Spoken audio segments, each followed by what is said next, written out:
Okay, we're still in Luang Prabang. It's 10:30 in the morning. Just a second, I'll tell you which morning it is. Friday, October 10th. And we didn't get a very early start to the day because, well, I thought I'd lost my phone last night.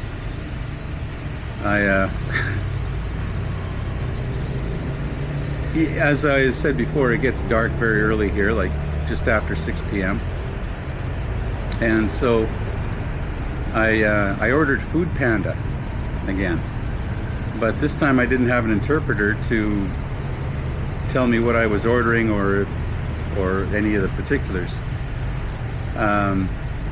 So anyway, I just kind of faked it, didn't make it, because I waited like, I don't know, 45 minutes after I placed my order, and then I got an email from the restaurant saying that my order was ready to pick up. And because the instructions were all in Lao, I had no idea how to get there, and it was, like I said, getting dark. So I thought, okay, I'll just I'll rip down the street and down the hill and down the street and see if there's any street side restaurants that are still open, because they tend to close around 5 p.m. They just do, and it's all that's left open is the convenience stores, with the pop and the water and the potato chips and whatnot. And so, what did I wind up buying? I asked if there was a restaurant still open, and there was. Pointing me up the hill and around the corner and down the hill a little bit, and it was really, really nice, but it was crazy.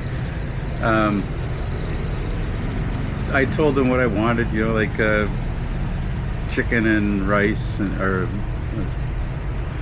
chicken, rice, noodles, chicken and vegetables with some fried noodles.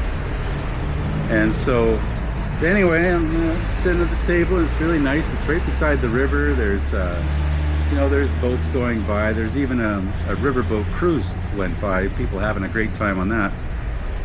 All the laughing and the cheering and stuff. So anyway, she comes to my table and she's got a kettle of charcoal, right? Of lit charcoal, and it's hot. It's it's a fire. Okay, she's got a fire. And then there's a domed lid on it, and then somebody made slots in it with a knife, like poking through with a knife. And then she brings me all this unprepared food, like strips of chicken, a mountain of vegetables, some noodles, a kettle of cold water. All right, this is important now, and this big slab of what I am assuming is animal fat of some kind. And she puts it on the table, and I go, well, am I supposed to cook my own food? And of course, language barrier. I didn't have my phone with me. I left it at the hotel because I was, in a bit of a panic, just to go down the hill, grab some food, and then come back up. And so anyway, I get to we finally arrive at the terms of my evening meal. And it turns out I'm supposed to cook it myself. So she hands me a pair of chopsticks, and I'm supposed to, and she demonstrates, like what I'm supposed to do. So, okay, so I lay the meat on top of the dome, right? It's not red hot, but it's very, very freaking hot. On top of the dome, and then I take my handful of vegetables and I scatter them around the perimeter of the dome, because it's a dish like this. Which she poured the water into, and she leveled the whole cooking thing, so that the water wouldn't run into the fire. She leveled it with bottle caps, beer caps. And so she pours the water in, and it's starting to sizzle. So I put the vegetables in all around, and I lay the strips out on the top of the dome, and I said, okay, well, I guess now we wait. And then she comes over again, and she has a pair of tongs, you know, like those little ice bucket tongs. And she flips the meat over for me and passes me the tong, and okay. So I flip all the meat, and you know, so it's cooking evenly on both sides. And then she hands me like a bowl with one of those ladle spoons, and and so okay, well, I guess the vegetables are done. So I pick them out of there with the tongs, not the ladle, and I put those in the bowl, and I take all the meat and I put that on the plate, and then I take the noodles, and she has these flat noodles, I'm not sure what they're called, and I scatter them, like break them apart and scatter them around, and I suppose that was supposed to be my soup. And so now I take the vegetables in the bowl, dump them on top of the meat that I had on the plate, and then wait for the noodles to cook, and then there's my soup. Okay, so you got the, yeah, I didn't get diarrhea or nothing, so yeah, I'm a pretty good chef, as it turns out. But anyway, like I said, because of all the drama with trying to find my phone, I even you know, used the light on my power bank. It's pretty powerful Cree light, and kind of walked back my route, thinking that maybe I had it with me when I went to that convenience store, because I looked all around at the hotel. Nowhere. It was nowhere. Okay. I even looked like where my bike was set up against this short wall, thinking maybe like, okay, maybe I set it on there. Then I put all this stuff back in my bike, because I had, you know, just washed it after that ride yesterday, and I thought maybe I knocked it into the neighbor's yard, and it's like overgrown with this vine-like vegetation, you know, that's grows up about as high as the fence. So it's about I don't know, 1.5 meters high, and it's just thick, you know, with thorny vines, or thistly vines, I guess. They're not really thorny. And I used this chunk of plastic pipe to kind of spread them apart, and then look down in there for my phone, and I couldn't find it anywhere. So I thought, okay, well, we'll just see what tomorrow brings. It was already like 8:30, 9 o'clock, 9:30, I don't know, somewhere in there. And I said, I'm just gonna go to bed, because I'm tired, like, and kind of stressed out now, because okay, what, now I have to go buy another phone and another SIM card and all that stuff. And so I plotted a route on my tablet that I bought at Walmart in Port Alberni. Just gonna have a sip of this tea.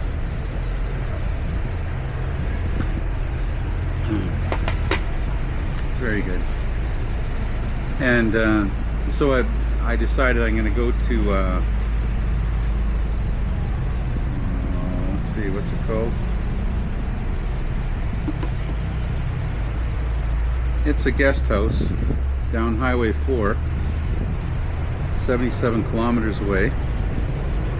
It's you know, it's hilly, it's mountainous, it's all that, and I have to get back on that shitty Highway 13. You know, like I said, it's like an extra wide single track and logging road all mixed together with sections of pavement. I mean, what passes for pavement, which is pretty much just tarred gravel. Okay, and then we turn off onto Highway 4 again, past Ban Pak To, past Ban Naka, past Ban Hue Cloud, past Sala Vientiane, scrolling. Anyway, it's a long road with a whole lot of nothing on it. Ban Hue Sala, Ban Nam Phak,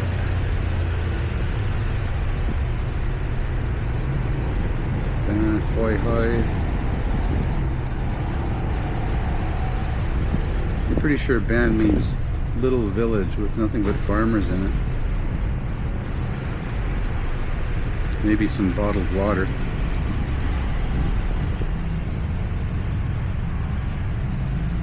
Holy, let's just shrink this map a little bit. There we go. Muang Nan.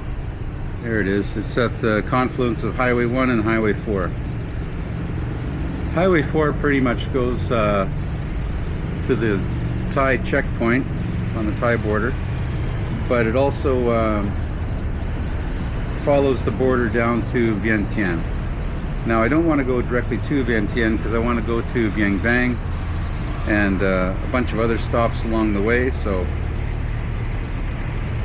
anyway, that was going to be a long ride because of the hills, because of the road conditions.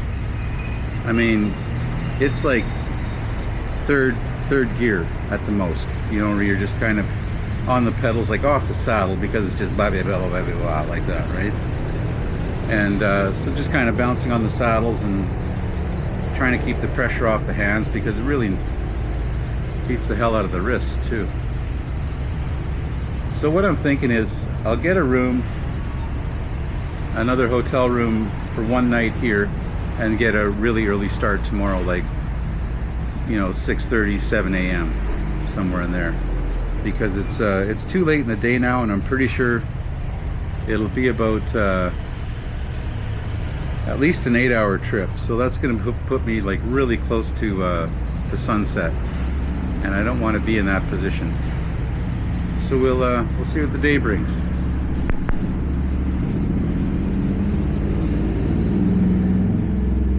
Here I thought I'd stop. Okay, situation update. Decided I'm going to head 22 kilometers south down Highway 4. It should only be about maybe 2 hours, and that's where we're going. Can you see that? Yeah. Pronounce it the way you want.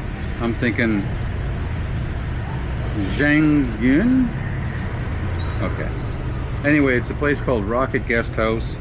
It's got some decent reviews. It gets me a little bit, well, it kind of comes right at the fork of the road. You can keep going down Highway 4, which, like I said, heads towards the Thai border, or you can go up that Highway 13 steep rock. It's a logging road. Okay. The Highway 13 logging road that it's got some, I don't know, a lot of climbs, lots of climbs, and there's no intersecting roads until you get down to Pho Kun, and that intersects with Highway 7, which heads pretty much straight west, again up through the mountains. And I'm imagining it's the same type of road, and it goes straight across to Phan Savan. Maybe it's Pon Savan, I don't know.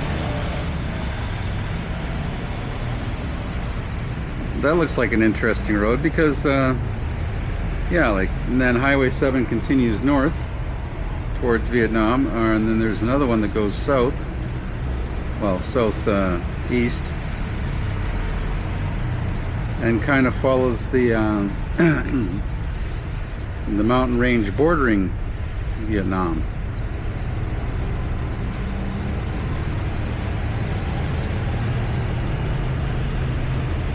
Nam Pho International Checkpoint. Oh, that's way south. Holy. I went across there, be going straight across to Vinh, which is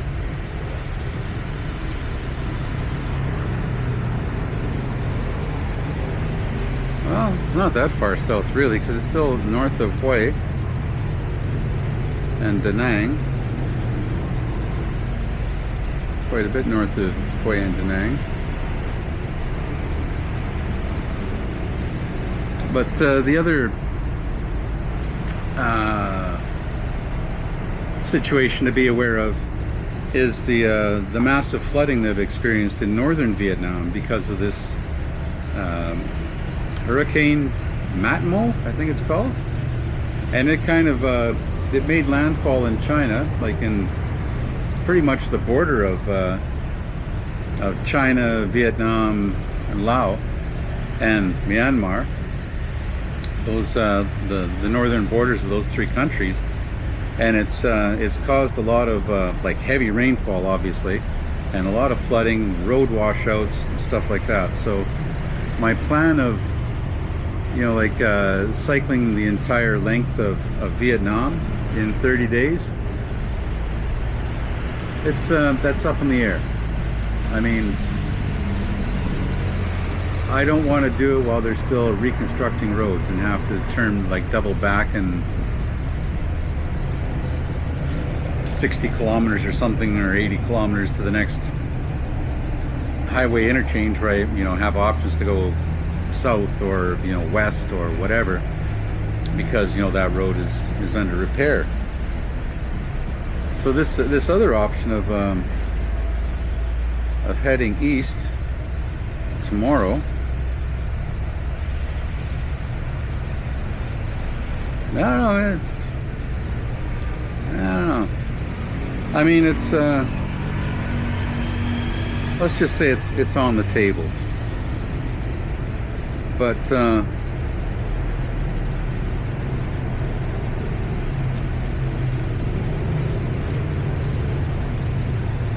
2W. There's 3.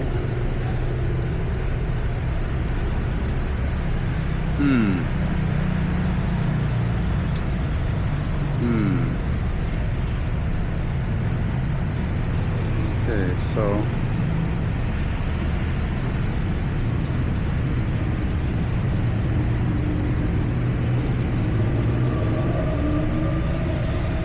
yeah, if I stay on 4 South, jump over the Mekong River again at Tao Do,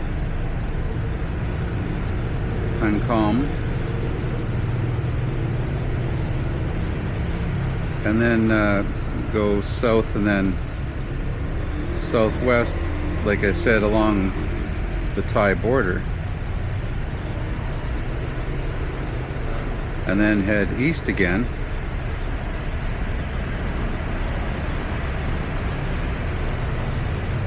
which again goes around another mountain range. Why aren't you telling me which? Okay, that's probably Highway 13. I don't know. Highway 13 has branches all over the place, or tentacles, more aptly called.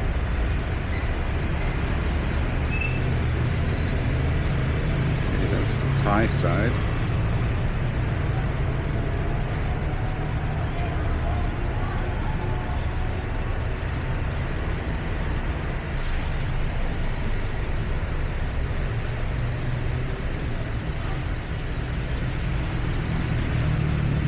Yeah, we're gonna do that 22 kilometers today.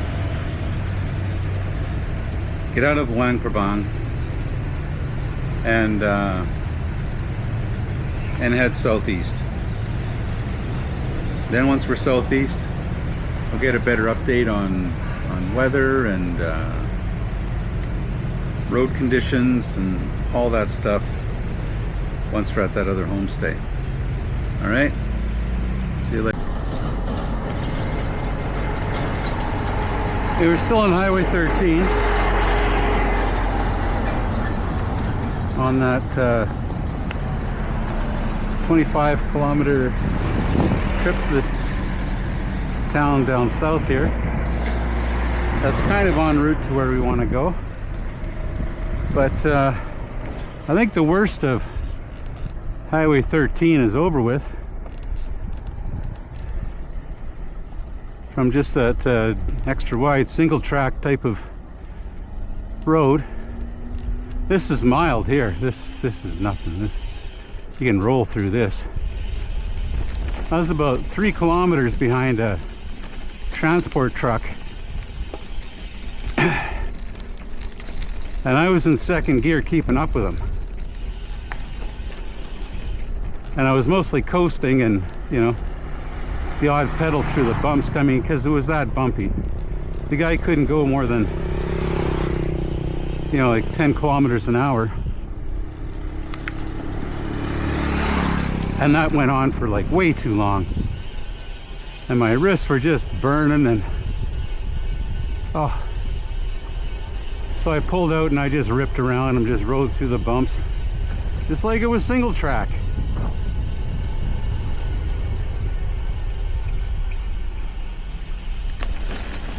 Or at least like a pump track. You're going down these big swales and then bouncing off the lip into the next one. Sort of like reverse moguls on skis.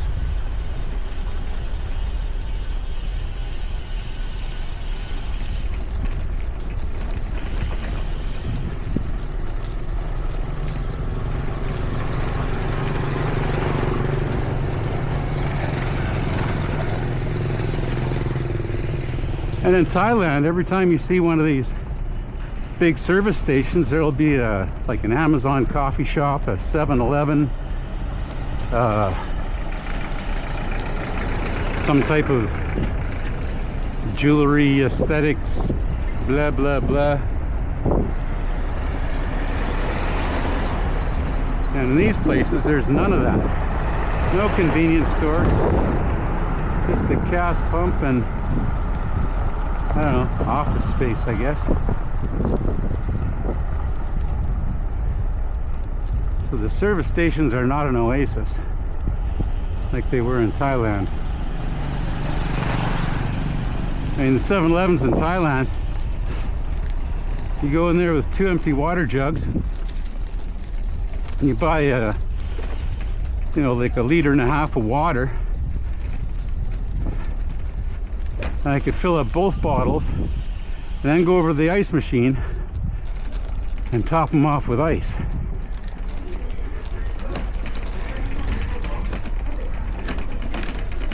And here you have to buy a bag of ice.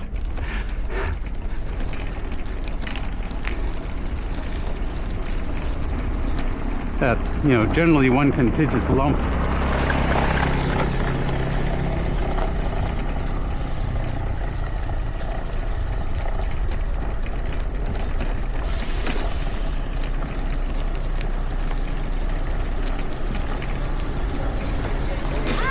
Hey!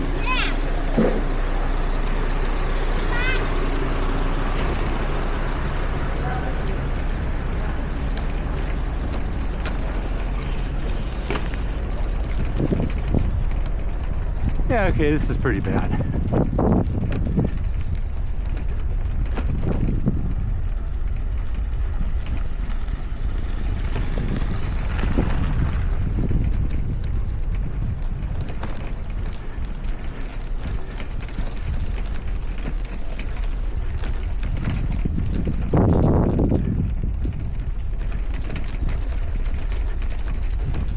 But it doesn't go on like this forever. I mean, it can it?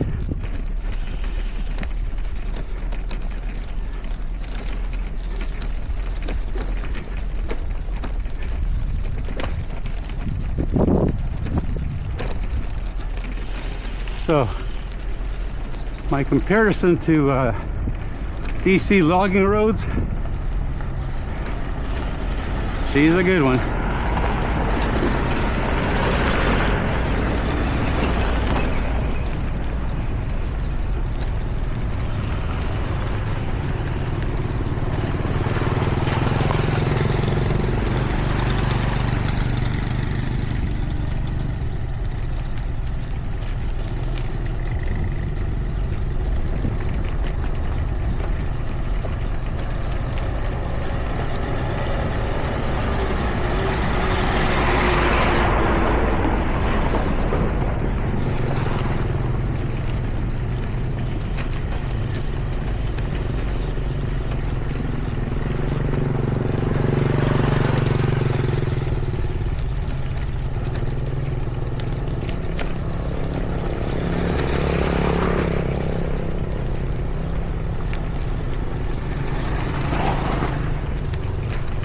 Okay, this can't be any fun for you.